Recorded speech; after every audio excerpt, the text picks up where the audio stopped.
Et donc le bonapartisme qui est tout ça, tout cela à la fois, l'incarnation, l'autorité, la force, la projection vers l'extérieur, correspond parfaitement à l'ADN français. Mais cet aspect politique du bonapartisme, pourquoi m'en suis-je éloigné aujourd'hui? Non pas que je considère aujourd'hui que ce n'est plus ce qui correspond le plus à l'âme française, je le crois toujours. C'est que c'est comme pour les, tu sais, pour ceux qui s'intéressent juste à la philosophie politique et qui travaillent sur les régimes comparés en politique. Moi, par exemple, j'ai commencé comme ça. L'un de mes premiers petits livrets sur lesquels j'annotais les choses, quand je voulais écrire mon premier livre à l'âge de 15-16 ans, c'était sur l'état idéal. C'est-à-dire que je cherchais dans l'histoire quelles étaient les meilleures formules, un roi, un empereur, une république, un sénat, une assemblée, enfin bon, des institutions les plus parfaites possibles pour gérer un pays. Et quand j'étais gamin, j'ai cherché, alors j'allais puiser un peu dans l'Empire romain, un peu ici, un peu là. Et en fait, c'était une révolution d'enfant, parce que c'était une révolution sur tableau noir.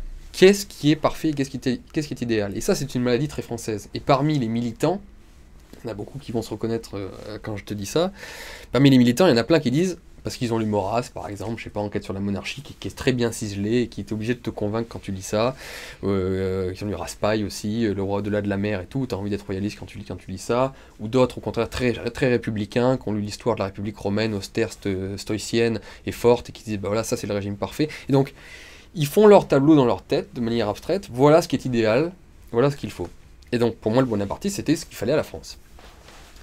Sauf que, pour que le bonapartisme soit possible, il faut qu'il y ait des conditions.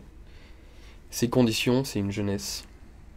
Parce qu'il soit capable justement de force, qui veuille cette autorité et qui veuille se projeter à l'extérieur. Il faut une homogénéité, sinon ethnique, au moins culturelle très forte, pour justement parvenir à faire corps autour de l'État et de son maître, et donc d'être capable d'une projection extérieure. Il faut, pour que cette projection extérieure soit possible, il faut une volonté, et puis une capacité.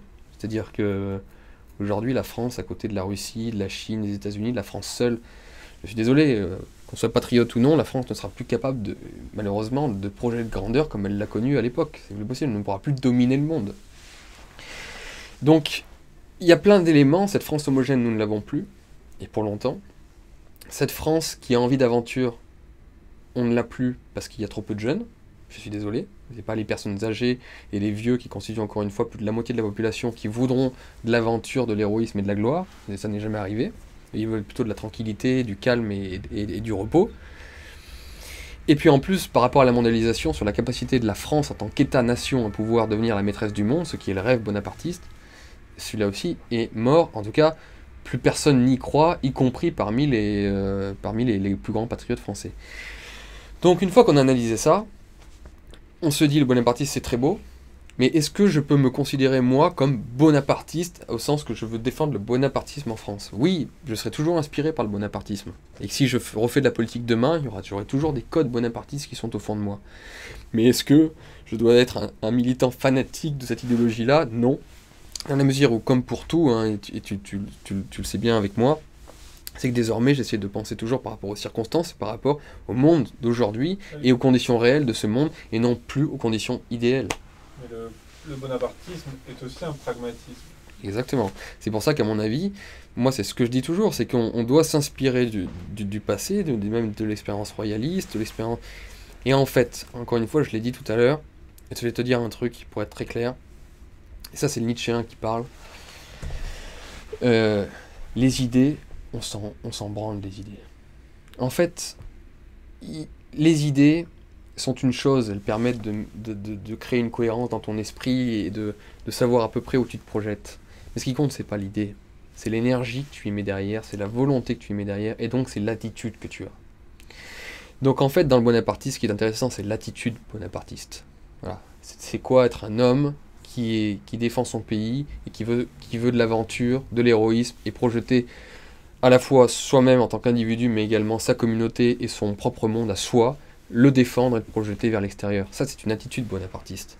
Donc cette attitude est bonne, et celle-là, elle est universelle, et elle est intemporelle, elle est tout le temps. Ça compte.